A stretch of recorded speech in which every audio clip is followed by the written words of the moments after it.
تو ایک تو میری رائے تھی جس سے سب نے اتفاق کیا کہ اس مرتبہ ہمیں بچوں کو جو ہے وہ بغیر ایگزامس کے پروموٹ نہیں کرنا چاہیے، اس لیے کہ وہ پڑھے نہیں ہیں. اور یہ بھی بڑی عجیب سی بات ہوگی کہ ایک بچہ 2 مرتبہ 2 کلاسز میں بغیر ایگزامس کیے جو ہے وہ پروموٹ ہو جائے، تو نہ تو اس کی اسسمنٹ ہو سکتی ہے، نہ اس کو وہ تعلیم جو بچہ حاصل کرنے کلاس میں جاتا ہے وہ اسے کرتی ہے. اور خاص طور پہ 9ویں 10ویں 11ویں 12ویں جماعت جب اس کے بعد وہ پروفیشنل کالجز میں جاتا ہے، انجینئرنگ میں داخلہ لیتا ہے، میڈیکل میں داخلہ لیتا ہے، تو اس کی آپ اسسمنٹ نہیں کر سکتے ہیں. اس کا بہت جو بہت پیمانہ شکریہ جی. وزیر تعلیم سنی صاحب ہمارے ساتھ موجود تھے، بتا رہے تھے کہ اس سال بچوں کا کافی نقصان ہو چکا ہے. چند ہفتوں کے لیے بچے اسکول گئے ہیں اور آبویسلی جن لوگ بچوں نے بورڈ کا ایگزام دینا ہے ان کے لیے مشکلات زیادہ ہوں گی. بظاہر تو وہ گھر میں بھی چیل کریں لیکن ایگزام میں ان کو مشکلات کا سامنا کرنا پڑ سکتا ہے. آل پرائیویٹ اسکول ایسوسی ایشن کے صدر کاشف مرزا صاحب ہمارے ساتھ موجود ہیں. مرزا صاحب بہت شکریہ وقت دینے کے لیے. یہ بتائیے گا کہ حکومتی فیصلے کے حوالے سے جو اسکولوں کی بندش کا فیصلہ ہے، جمعرات سے لے کے 23 دسمبر تک اسکولز بند رہیں گے، کیا فیصلہ کیا گیا ہے، کیسے اس پہ عمل درآمد کروایا جائے گا؟ آل پاکستان پرائیویٹ اسکول فیڈریشن نے پہلے بھی یہ ثابت کیا اور اب بھی ہم یہ ثابت کر رہے ہیں کہ، اور سب سے بڑی بات کہ WHO کی ایڈوائزری ہے کہ 36 لاکھ میں سے ایک بچے کے متاثر ہونے کا خدشہ ہوتا ہے. یہی وجہ ہے کہ اگر آپ نے پاکستان میں دیکھا، پاکستان سمیت پوری دنیا میں بچوں کے حوالے سے بہت سیریس کہیں پہ کوئی چیز سامنے نہیں آئی. تو تعلیم کے حوالے سے تو بہت ضروری ہے کہ آپ اس کو کھلا رکھیں. دوسری بات یہ ہے کہ ہم نے اسمارٹ سلیبس کو بھی کمپلیٹ کرنا ہے. تیسری بات یہ ہے کہ ابھی آپ یہاں پہ تجاویز دی جا رہی ہیں جو سیشن کو آگے مئی میں لے جائیں، مئی کے بعد کہا جا رہا ہے اگست سے نیا سیشن شروع کریں، تو یہ بہت بڑا ڈیزاسٹر ہوگا. خاص طور پہ اگر آپ اس کو سنگل نیشنل کریکولم کے نام کے اوپر ایک قوم کو پھر ایک بیوقوف بنا رہے ہیں اور آپ کا پروگرام ہے کہ اس کو گھسیٹتے ہم آگے اگست تک لے جائیں گے، تو ہم اسے مسترد کرتے ہیں. اور تعلیم کا جو یہ مذاق آپ لوگوں نے بنایا یہ غلط ہے. لہٰذا گورنمنٹ کو چاہیے کہ اس کو لیکن مرزا صاحب اگر ہم پوری ورلڈ میں اس وقت دیکھیں تو کرونا کی وجہ سے سچویشن یہی ہے اور پوری دنیا میں اس وقت بچے اسکول نہیں جا رہے، پر یس آن لائن کلاسز جو ہیں وہ جاری و ساری ہیں. اور ہمارے یہاں پہ آن لائن کا جو سسٹم تھا بچوں نے بڑا سفر بھی کیا ہے، تو ان کلاسز کے سسٹم کو بہتر کرنے کے لیے کیا کچھ کیا جا رہا ہے؟ آن لائن فیسلٹی کی اگر ہم بات کریں تو آن لائن فیسلٹی ہمارے ملک میں تو گورنمنٹ کا اپنا ریکارڈ یہ کہتا ہے کہ جو ہاؤس ہولڈ جو نیٹ فیسلٹی ہے یا جن کے پاس کمپیوٹر یا لیپ ٹاپ جیسی فیسلٹی وہ محض ہماری آبادی کا 14%، 14% ہے. اور پھر ہمارا پیرنٹ، ہمارا ٹیچر جو ہے IT لٹریٹ نہیں ہے. اور اگر آپ ان کو دیکھیں سوائے ایلیٹ کلاس کے 1-2% وہ طبقہ ہے جو آن لائن فیسلٹی کو اویل کر سکتا ہے یا افورڈ کر سکتا ہے. آپ کو لیپ ٹاپ کی ایڈیشنل ضرورت ہے، آپ کو نیٹ کے اخراجات ہیں جو ممکن نہیں ہے. اسپیشلی آپ کا کلاس روم انوائرمنٹ ہوتا ہے، ہر بچہ تو یہ نہیں کر سکتا. اس وقت جو ڈیٹا ظاہر کر رہا ہے ہمارے والدین جو ہیں وہ یہ کہہ رہے ہیں کہ خدا کے لیے تعلیمی ادارے کو افورڈیبلٹی کا ایک ایشو بالکل ہے کہ وہ پیرنٹس اگر جن کے گھر میں 3 بچے ہیں یا 4 بچے ہیں انہوں نے آن لائن اگر کلاسز دینی ہو تو پھر یہ مسئلہ بھی ہے کہ شفاعت ان کے پاس لیپ ٹاپ ہیں، آئی پیڈس ہیں یا ٹیبلٹس بھی موجود ہیں یا نہیں ہیں، یا ان کے پاس فون بھی اسمارٹ فون ہے یا نہیں. صرف وہی بچے جو ہیں وہ آن لائن کلاسز لے سکتے ہیں جو کہ پرائیویٹ اسکول میں پڑھ رہے ہوں اور جو کہ افورڈ کر سکتے ہیں. ایگزیکٹلی جناب، اس حوالے سے بات کرنے کے لیے ہمارے ساتھ موجود ہے ماہر تعلیم اور مصنفہ شیبہ سلطان صاحبہ. بہت شکریہ شیبہ صاحبہ. آپ نے سنا وزیر تعلیم سندھ اور پرائیویٹ اسکول ایسوسی ایشن کے صدر کاشف مرزا جو بات کر رہے تھے، وہ ان کا موقف بڑا واضح ہے. سعید غنی صاحب کا کہنا ہے کہ بچوں کا اس سال تعلیم کا بہت زیادہ حرج ہوا ہے. کاشف مرزا کہہ رہے ہیں کہ جی اسکولوں کو بند کرنے کی ضرورت نہیں ہے. آپ کی کیا رائے ہے؟ میں یہ سمجھتی ہوں کہ ہمیں سب سے پہلے تو ہیلتھ اینڈ سیفٹی کو دیکھنا ہے. اگر ہیلتھ اینڈ سیفٹی ہم سکولز یا انسٹیٹیوشنز کے اندر مینیج کر سکتے ہیں تو ہمیں ان کو کنسیڈر کرنا چاہیے اس آپشن کو. ابھی بھی ہم جو ایجوکیشن کے فیلڈ سے تعلق رکھتے ہیں ہم یہ بہت کوشش کرتے ہیں اور ہم نے آبزرو بھی کیا ہے کہ انسٹیٹیوشنز کے اندر ہیلتھ اینڈ سیفٹی میجرز کو فالو کیا جاتا ہے. لیکن جہاں ہم پوری دنیا کو دیکھتے ہیں گلوبلی تو تھوڑے عرصے کے لیے لاک ڈاؤن اگر کیا جائے تو اس سے کرو فلیٹن ہو جاتا ہے. لیکن اس کے بھی بہت سارے ریپرکشنز ہوتے ہیں. انہوں نے جو بات کی ہے کلاس روم انوائرمنٹ کی اور اس کے ساتھ ہی سسٹینیبلٹی آف دا انسٹیٹیوشن کی بھی بات آ جاتی ہے کہ جہاں ہم آف لائن جاتے ہیں یا آن لائن جاتے ہیں تو وہاں پہ پھر فیس کا ایشو آ جاتا ہے، لوگوں کی جابس کا ایشو آ جاتا ہے، پورے ادارے کے اپ کیپ کا ایشو آ جاتا ہے. تو یہ ایک بہت ہی پرابلمٹک سچویشن ہے. ہم نے دیکھا ہے کہ جب آن لائن جب کلاسز بھی ہو رہی تھیں تو ہم نے کہیں بھی نہیں دیکھا کہ جی جو سکولز ہیں یہ پرائیویٹ سکولز ہیں انہوں نے کہیں نہ کہ بچوں کی فیس میں کمی کی ہو, لیکن ایک بہانہ مل گیا تھا فائر کرنے کا بھی کہ ٹیچرز کو نکال دیا, ٹیچرز کی تنخواہیں کم کر دی, لیکن اپنی فیس جو ہے نا وہ پوری لے رہے تھے. اچھا, اب پیرنٹس کا یہاں پہ جینوئن کنسرن یہ بھی ہے کہ بھئی دیکھیں آن لائن کلاسز کی وجہ سے بڑا تعلیمی حرج بھی ہوا ہے, کیونکہ ہمیں اگر آپ کے پاس چلیے ٹیبلٹس بھی ہو, فون بھی ہو, لیکن نیٹ ورک کے ایشوز بھی ہوتے ہیں. ہم اس چیز کو بہتر کیسے کر سکتے ہیں؟ آپ کے پاس کیا تجاویز ہیں اس حوالے سے؟ بالکل, نیٹ ورک ایشوز بہت ہوتے ہیں. اس میں یہ ہے کہ ڈیٹا بہت ایکسپینسو ہے. جن لوگوں کے گھر میں وائی فائی اویلیبل ہے, چلیں ان کے لیے تو نیٹ اویلیبل ہوتی ہے, لیکن کبھی وائی فائی آف ہو جاتا ہے یا بجلی چلی جاتی ہے تو پھر آپ ڈیٹا کے اوپر جاتے ہیں, موبائل ڈیٹا. پھر پاکستان کے بہت سارے ایریاز ہیں, میجورٹی انفیکٹ, جو کہ رورل ایریاز ہیں, اور اسٹوڈنٹس کو بہت زیادہ آن لائن کنیکٹیوٹی کے ایشوز آتے ہیں. اس کا کوئی بھی گریٹ حل ہم کیا کوئی بھی دنیا میں نہیں ابھی تک کسی کے پاس حل آیا, کیونکہ یا تو آپ فزیکل کلاس روم کنڈکٹ کرتے ہیں یا آپ آن لائن جاتے ہیں.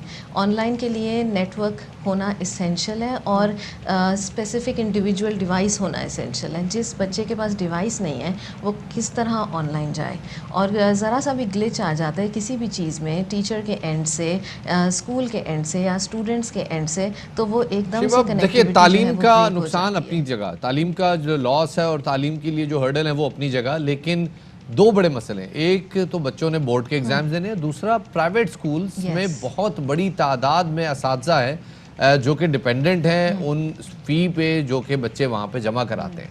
اب نہ حکومت کی طرف سے کوئی ایسا بیل آؤٹ پیکیج ہے کہ ان اساتذہ کی تنخواہیں جب تک لاک ڈاؤن ہے, جب تک سکول بند ہے, تب تک سرکاری طرز پیدا ہوں, جیسے کہ ہم دیکھ رہے ہیں کہ دنیا کے کئی ممالک میں جہاں لاک ڈاؤن فورس کیا گیا ہے وہاں ہو رہا ہے. نہ بچے جو ہیں وہ ابھی تک آن لائن تعلیم سے اپنے آپ کو ردمائز کر پائے ہیں, اور آگے ان کے بورڈ کے ایگزامز ہیں. آپ کو لگتا ہے کہ آگے چل کر کوئی ایجوکیشنل کرائسس ہم دیکھ سکتے ہیں؟ بالکل, ہر ایرا جو ہے, ہر ایرا کے سرٹن کیریکٹرسٹکس ڈیولپ ہو جاتے ہیں لوگوں کے اندر. جیسے ورلڈ وارز جب ہوئی تھیں تو لوگوں کے اندر ایک وہ راشن کے حساب سے چلنا جو تھا وہ ڈیولپ ہو گیا تھا. 21st سینچری کے لیے یونائٹڈ نیشنز کے سسٹینیبل ڈیولپمنٹ سکلز ہیں کی لسٹ ہے, اور وہ کہتی ہے کہ ہمیں بچوں میں اڈیپٹیبلٹی, کریٹیوٹی, کریٹیکل تھنکنگ جیسے سکلز جو ہیں وہ ڈیولپ کرنے ہیں. میں یہ سوچتی ہوں کہ یہ وہ وقت ہے کہ ہم یہ سکلز گھر پہ ان کے اندر ڈیولپ کر سکتے ہیں. I would like to say to the students کہ the school can stop, the net can stop, لیکن آپ کی learning should not stop.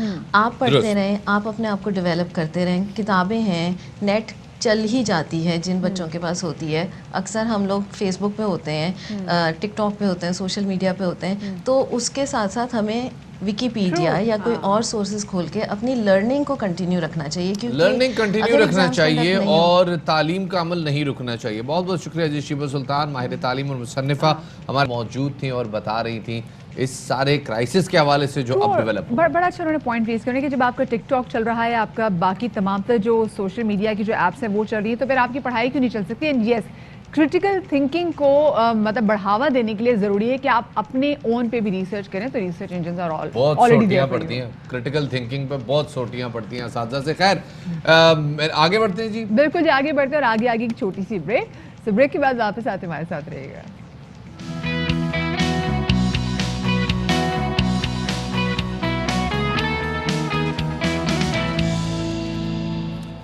Break کے بعد خوش آمدید کہتے ہیں جناب آپ کو باخبر سویرا میں. اور ملک میں گزشتہ ایک ہفتے کے دوران کیسز کے مثبت آنے کی شرح 1.8% سے بڑھ کر تقریباً 3.8% ہو گئی ہے. یہ صرف پچھلے ایک ہفتے میں جو ہے وہ جمپ آئی ہے, لیکن اوورآل اس وقت پاکستان تقریباً 7% پازیٹیوٹی پہ ہے, which is a very alarming ratio.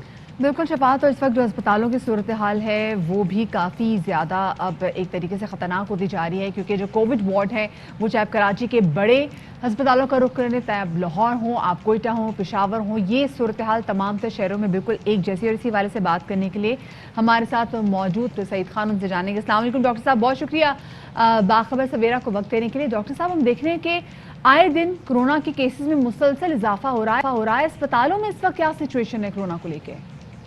وعلیکم السلام. سب سے پہلے آپ کا بہت شکریہ کہ آپ نے مدعو کیا اس اہم موضوع پہ.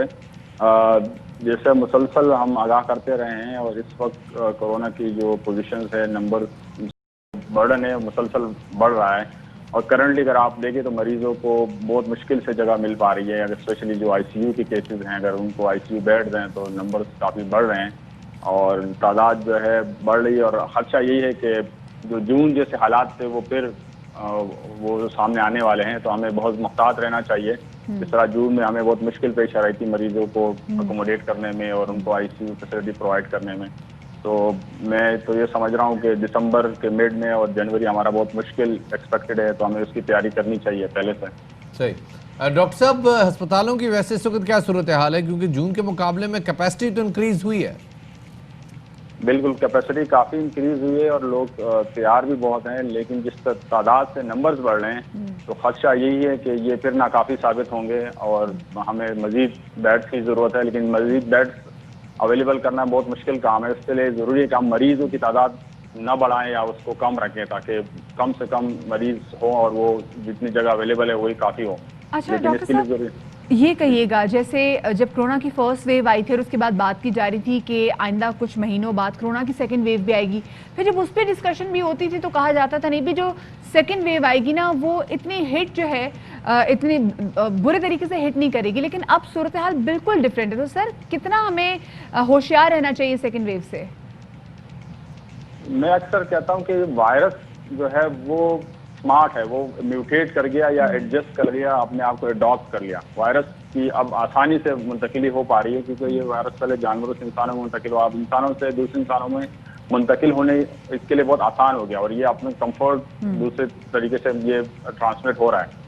تو ہمیں بھی چاہیے کہ ہم بھی اڈاپٹ کر لیں، ادروائز یہ it's a battle between the virus and the host, so the virus is winning the race at the moment. تو ہمیں چاہیے کہ اس ریس میں ہم وائرس کو شکست دے دیں اور ہمیں جو احتیاطی تدابیر ہے اس پہ منوان عمل کریں تاکہ نمبر آف وائرس جو ٹرانسمیشن ہے، نمبر آف پیشنٹ وہ کم سے کم رہیں اور مزید اس کی تعداد میں اضافہ نہ ہو. اور سیکنڈ ویو اس لیے خطرناک ثابت ہو رہی ہے کیونکہ ونٹر یا سردی کا موسم ہے جس کے ساتھ اور بہت ساری بیماریاں اس وائرس کو ہیلپ کر رہی ہیں. مطلب کسی کو پہلے سے استما ہے، سانس کی بیماری ہے یا اور بیماریاں سردیوں میں نمودار ہوتی ہیں، تو اس وائرس کے لیے ٹرانسمیشن بھی آسان ہو جاتی ہے اور مرض کی شدت میں بھی اضافہ ہو جاتا ہے اور کیجویلٹیز یا جو بیماری کی شدت ہے اس میں تو بہت ڈاکٹر حد تک اضافہ ہو صاحب جاتا ہے. جن لوگوں کو ایک دفعہ کووڈ ہو چکا ہے، میں یہاں پہ اشارہ اپنی طرف ہرگز نہیں کر رہا، میں ایک جنرک بات کر رہا ہوں کہ جن لوگوں کو ایک دفعہ ہو چکا ہے، کیا اگلی دفعہ کے لیے ان میں کورونا کی شدت میں اضافے کا کوئی چانس ہے؟ کوئی ایسے کیسز آپ کے سامنے آئے ہیں؟ یقیناً ایسے کیسز ہیں جن کو پہلے کورونا وہ صحتیاب ہو چکے اور وہ اس انیشل کی کوئی انفارمیشن نہیں تھی، سب لوگ یہی کہہ رہے تھے کہ ایک بار شاید کورونا ہو جائے تو دوبارہ نہیں ہوگا، لیکن ایسے کافی کیسز سامنے آئے ہیں جن کو دوبارہ کورونا ہوا. اور ان لوگوں میں زیادہ تر یہ ہوتا ہے کہ امیون سسٹم تھوڑا سا ویک ہوتا ہے یا امیونٹی ڈیولپ بہت شدت سے نہیں ہوتی، اینٹی باڈیز نہیں بنتی یا کوئی اور ایسا فیکٹرز ہوتا ہے جن میں دوبارہ کورونا ہو جاتا ہے. تو اس لیے خدشہ یہی ہوتا ہے کیونکہ امیون سسٹم ان لوگوں کا ویک ہوتا ہے، تو نیکسٹ ٹائم جو وائرس آتا ہے وہ نسبتاً شدت سے آتا ہے اور وہ زیادہ بیماری وہ کی آپ شدت میں کے اضافہ ہوتا ہے. سسٹم کو اور زیادہ برے طریقے سے ہٹ بھی کر سکتے ہیں. لیکن مجھے ڈاکٹر صاحب یہ بتائیے گا، پاکستان میں بھی تو ابھی ویکسین آنے میں ٹائم ہے، ایٹ لیسٹ آپ سال تو ذہن میں رکھیں. کیا ویکسین آئے بغیر کہ ایسا کوئی چانس ہے کہ ہم اس کرونا سے چھٹکارا حاصل کر لیں یا پھر یہ اب ہمارے ساتھ ہی چلے گا کرونا؟ اچھا ویکسین میں تو کہوں گا ہمارے لیے تھوڑی لگژری ثابت ہوگی کیونکہ ویکسین کا آنا پھر وہ اتنے کم مطلب قیمت میں اویلیبل ہونا، سب لوگوں کو دستیاب ہونا، یہ ایک مشکل مرحلہ ہوگا. پہلے ویکسین تو ابھی مارکیٹ میں اویلیبل نہیں ہے، اگر اویلیبل ہوگی بھی تو وہ فری تو نہیں ہو سکتی کیونکہ کافی نئی ویکسین ہے تو اس پہ کافی پیسے لگیں گے. تو جس طرح دوسری ویکسین جو فری اویلیبل ہے، اکثر ہماری آبادی کا بہت بڑا تناسب وہ ویکسین نہیں لگا پاتی اور جس کی وجہ سے بیماریاں بڑھتی ہیں. تو ویکسین ایک آپشن ہے لیکن ہماری جو سچویشنز ہے اس میں میری ذاتی رائے ہے کہ ویکسین بہت آئیڈیل مطلب ہمارے لیے اس لیے نہیں ہوگی کیونکہ اب بہت بڑی آبادی مطلب کورونا کو مانتی نہیں ہے، پھر وہ ویکسین نہیں لگائیں گی. اب اگر سب لوگ ویکسین نہیں لگائیں گے بالکل جی. اور یہ ویکسین کے حوالے سے ہم پولیو سے تو آج تک ہم جو ہے وہ نمٹ رہے ہیں، کووڈ کی ویکسین آئے گی تو اس کے لیے مزید پھر لوگوں کی ذہن سازی کرنی پڑے گی. بہت شکریہ جی. ڈاکٹر سعید خان ہمارے ساتھ موجود تھے، بڑے سینئر پیتھولوجسٹ ہیں اور ہمارے شو میں اکثر آتے رہتے ہیں. اور شفاعت بریک میں جب ہم لوگ ڈاکٹر صاحب سے گفتگو کر رہے تھے تو ڈاکٹر صاحب نے بڑی اچھی بات کی کہ ہماری عوام یہ 5 روپے کا تو ماسک لے کے پہنتی نہیں ہے، تو آپ خود سوچیں کہ کیسے جو ویکسین پہ بھی کیسے انحصار کرے گی. بٹ یس ہمیں اب بہت زیادہ کوشش ہونے کی ضرورت ہے. اب ذرا آگے بڑھتے ہیں اور پچھلے دنوں